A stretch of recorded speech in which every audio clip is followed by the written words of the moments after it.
car Dieu est le Dieu puissant et il règne de son saint lieu. Ce qui signifie qu'il nous aime, il nous regarde, et il voit les cœurs de chacun de ses enfants. Parce que bientôt il revient chercher son Église. Bientôt Jésus revient, il revient chercher ceux qui sont à lui. Alors ma première question ce matin est, est-ce que je suis prêt? Si Jésus arrivait maintenant pour prendre son Église, est-ce que je suis prêt? Est-ce que nous sommes prêts à partir avec Jésus? Ou bien, est-ce que nous resterons et nous nous regarderons dans les yeux et dirons, ah, nous avons loupé le coche. Plusieurs personnes se préparent pour tout et rien. Même pour se laver, nous nous préparons pour. On prend le savon, la serviette, et tout. On se prépare même pour se laver. Mais pour le retour du Seigneur Jésus, combien se prépare-t-il pour sa venue future? Combien? Tout dans ce monde actuellement nous témoigne que Jésus revient bientôt. Tout est en train de témoigner de la venue prochaine de notre Seigneur et Sauveur Jésus-Christ. Mais est-ce que nous sommes prêts pour son retour? Dans l'Évangile selon Matthieu au chapitre 24 et au verset 44, il est dit, c'est Jésus qui parle. C'est pourquoi vous aussi, tenez-vous prêts. Tenez-vous prêts, car le Fils de l'homme viendra à l'heure où vous n'y penserez pas. Prions le Seigneur avant d'aller plus loin. Nous te bénissons, Père Céleste, encore ce matin, parce que tu désires que nous puissions, Seigneur mon Dieu, saisir ta parole dans notre cœur afin de ne point pécher contre toi. Nous voulons que le Saint-Esprit lui-même nous enseigne encore ce matin. Enseigne-nous, Esprit de Dieu. Parce qu'on a besoin de toi. Nous avons besoin d'être prêts. Parce qu'un jour, tu reviens, ô Jésus, prendre ceux qui sont à toi. Aide-nous donc, Seigneur, à serrer ta parole et la mettre en pratique, afin d'être de véritables enfants de Dieu, de véritables disciples, qui te servent en esprit et en vérité. Saint-Esprit, conduis-nous encore ce matin. Au nom de Jésus. Amen. Je vais vite parce que je n'ai pas assez de temps. Jésus ne dit pas, préparez-vous, je reviens bientôt, préparez-vous. Mais il dit clairement, soyez déjà prêts. Vous aussi, tenez-vous prêts. On doit être prêt à chaque instant de chaque jour. Prêt à ce que lorsque nous entendrons le son de la trompette, nous puissions aussi partir. Se tenir prêt à ce que notre Seigneur puisse nous recevoir dans les lieux célestes, avec lui pour les noces de l'agneau. Les préparatifs demandent du temps, du travail. Nous nous préparons pour tout. Si Jésus revient durant nos préparatifs, nous resterons sur la terre et nous serons avec le diable. Être prêt, c'est un état. Demeurer toujours prêt. Si Jésus revenait maintenant, est-ce que tu es prêt? Est-ce que tu es prête? À ce moment même, je dois être fin prêt pour son retour. C'est un devoir et une possibilité à la portée de chacun de nous. Tous, nous avons reçu Jésus ici présent, à moins qu'il y en ait qui n'ont pas encore accepté Jésus-Christ comme leur Seigneur et Sauveur personnel. Mais nous avons accepté Jésus comme notre Seigneur et Sauveur personnel. Cela signifie que tout en nous doit dépendre que de lui seul et rien que de lui. Jésus illustre cette vérité dans Matthieu chapitre 25, versets 1 à 13. Vous pourrez lire à la maison, je vais vite, qui parle de la parabole des 10 vierges. Il y a 5 folles et il y a 5 sages. Et ces 10 vierges ces 10 filles ont l'honneur et le privilège d'être invitées à un célèbre mariage. Le marié leur a envoyé une invitation spéciale. Il les connaissait et il les aimait et il souhaitait partager son bonheur avec elles. Le marié ici représente Jésus et les invités sont les chrétiens. Tous les enfants de Dieu nés de nouveau sont invités aux noces de l'agneau. Tous. Mais nous ne savons ni l'heure, ni le jour. Voilà pourquoi Jésus attire notre attention afin que personne ne manque ce glorieux rendez-vous lorsque Jésus reviendra sur les nuées prendre ceux qui l'attendent, ceux qui sont toujours prêts.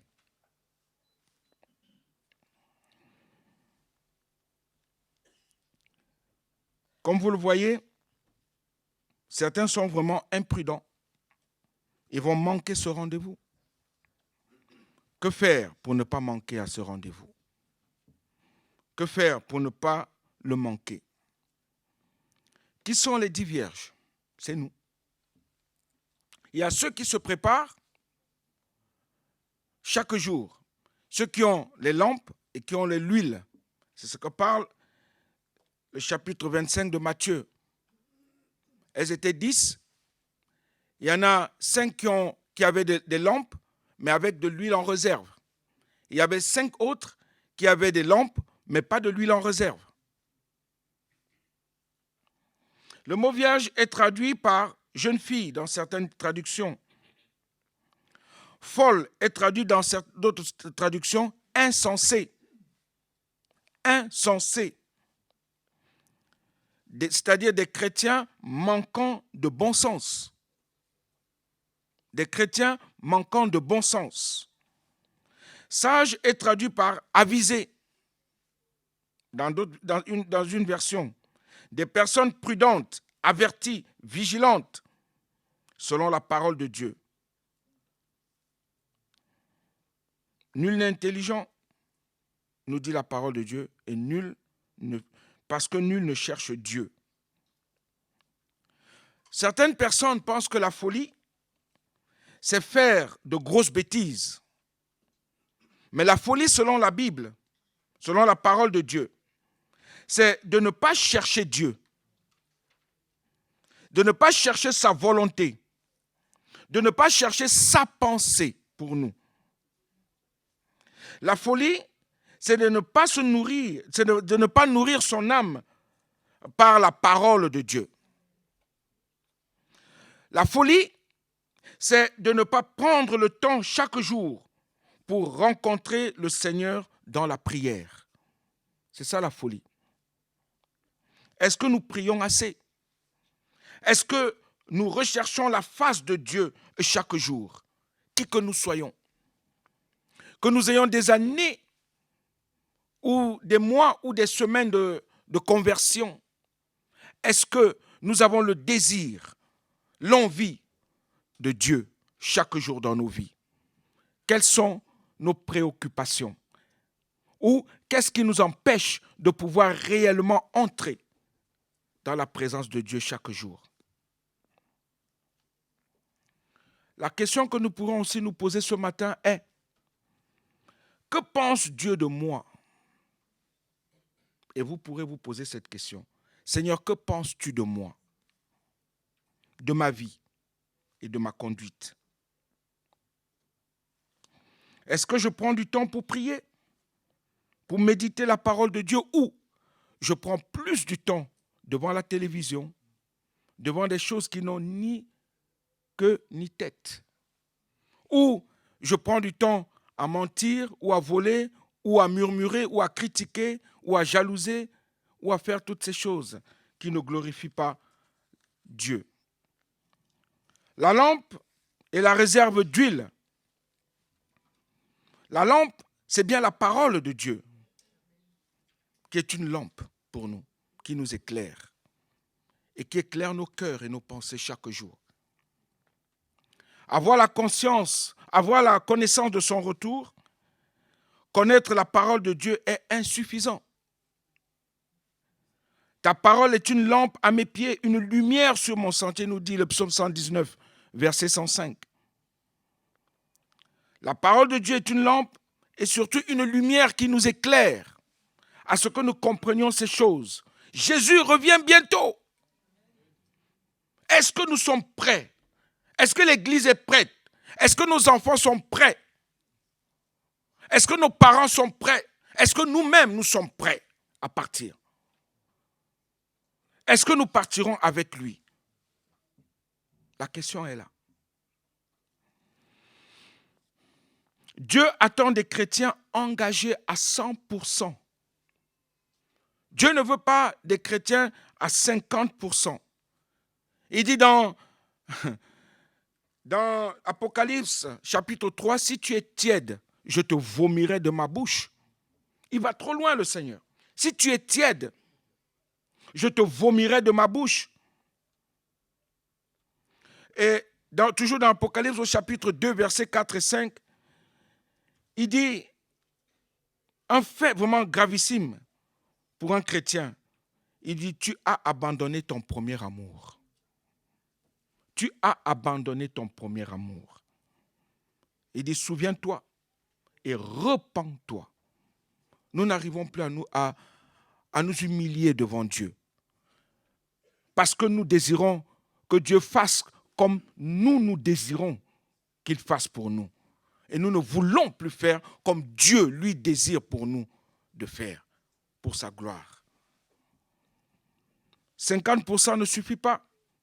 Je dirais même 100, 200, 300% pour le Seigneur serait mieux pour tout un chacun de nous. Alléluia.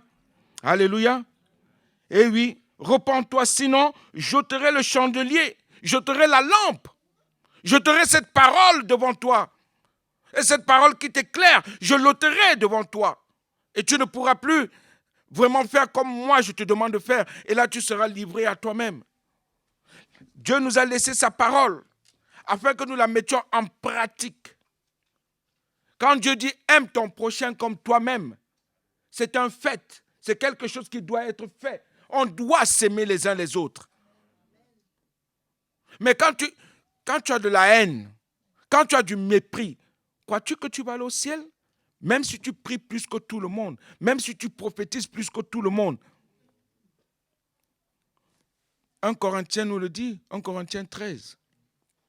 Tu peux avoir toute la science, toute la connaissance, mais si tu n'as pas d'amour, tu es comme un airain résonnant qui résonne, qui retentit comme ça.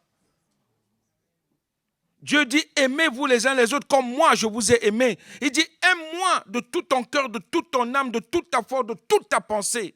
Et aime ton prochain comme toi-même. Et ça, tant que nous ne comprendrons pas cela, nous n'irons pas auprès de Dieu. Parce que Dieu est amour, mon frère, ma soeur. Dieu nous aime. Et il désire que nous nous aimions aussi les uns les autres. Comme lui, il nous a aimés. Est-ce que cet amour est en nous? Comment procurer, je vais vite, comment procurer une réserve d'huile?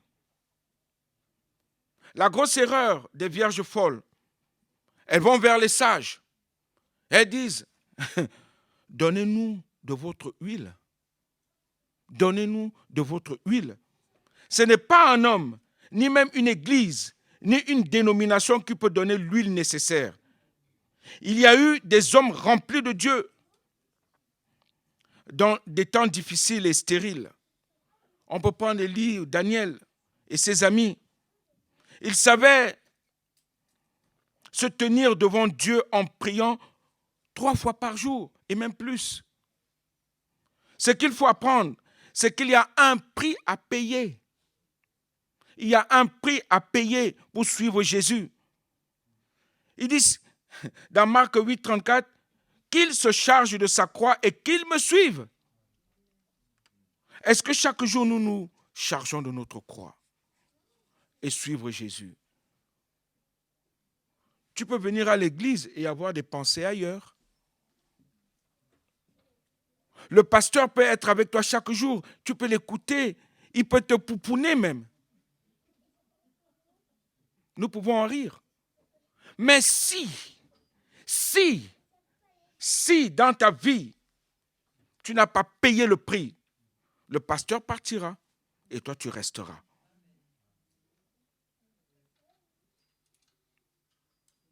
Comment est-ce que nous nous préparons pour le retour de Jésus? Il y a un prix à payer. Il y a des choses du monde vaines et inutiles auxquelles il faut renoncer à cause du royaume de Dieu. À cause du royaume de Dieu. Suivre Jésus, cela prend notre temps, notre force et notre argent. Parce que c'est lui qui nous bénit.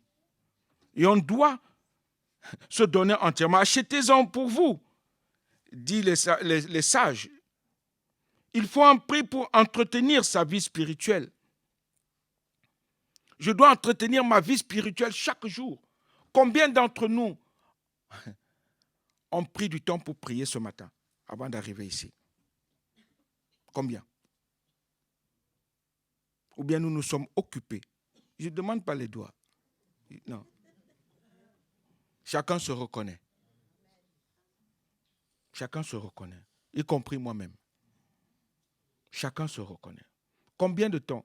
Hier soir, ce matin, avant de venir. Combien ont-ils prié pour leurs frères et sœurs avant de venir?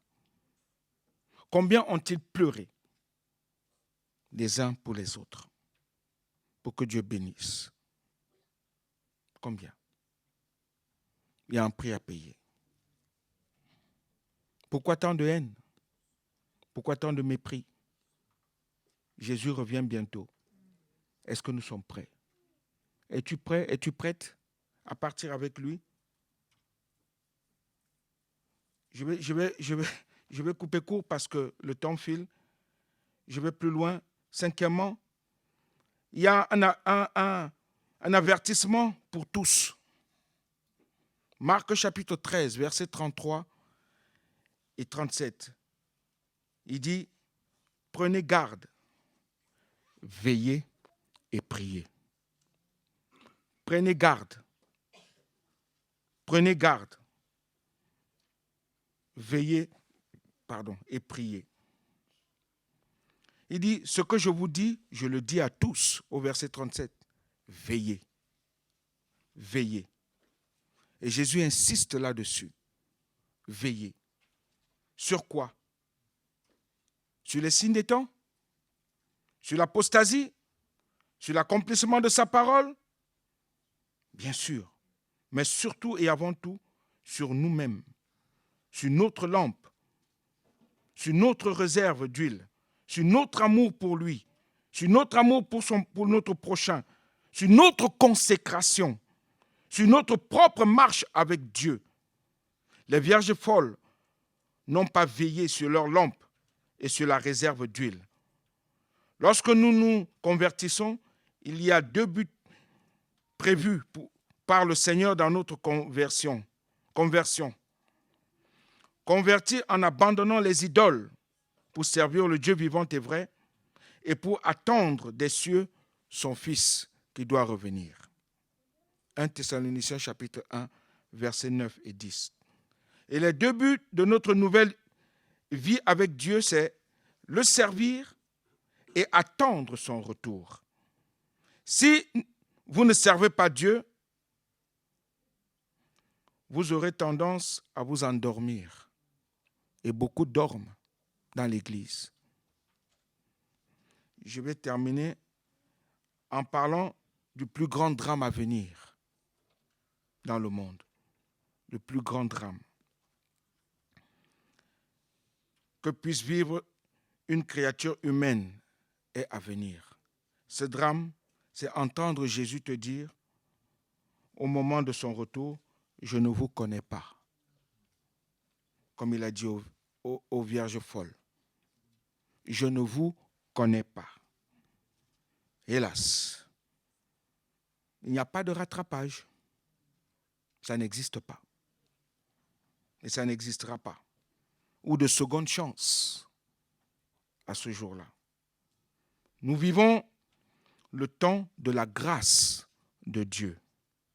Donc, toute notre énergie, toute notre force doivent être employées pour nous tenir prêts pour sa venue. Sinon, c'est l'enfer qui nous attend.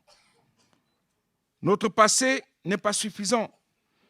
Je termine par ça, la lampe des vierges folles brillait d'une flamme éclatante.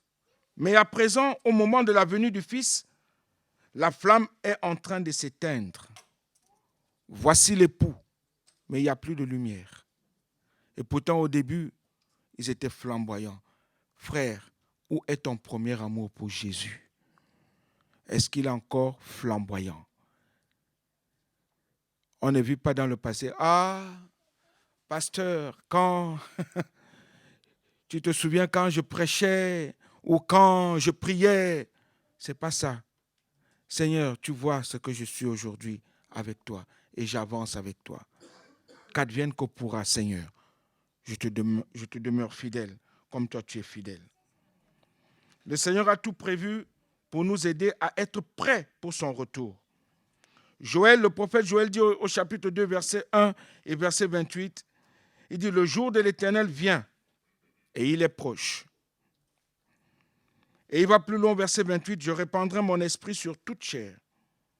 Et le Seigneur répand son esprit sur toute chair pour trouver un peuple qui veille et qui attend ardemment le retour de son Fils. Est-ce que nous l'attendons? Alors, chaque jour, mon frère, ma soeur, marchons en communion avec lui et les uns envers les autres. Et comme l'a demandé Jésus dans Matthieu 6, verset 23, cherchez premièrement le royaume et la justice de Dieu. Et toute autre chose vous sera donnée par-dessus tout. Prions le Seigneur avant d'aller plus loin. Nous te bénissons encore, Père Céleste, ce jour, parce que c'est toi qui reviens bientôt chercher ton Église, Jésus. Tu viens chercher, Seigneur,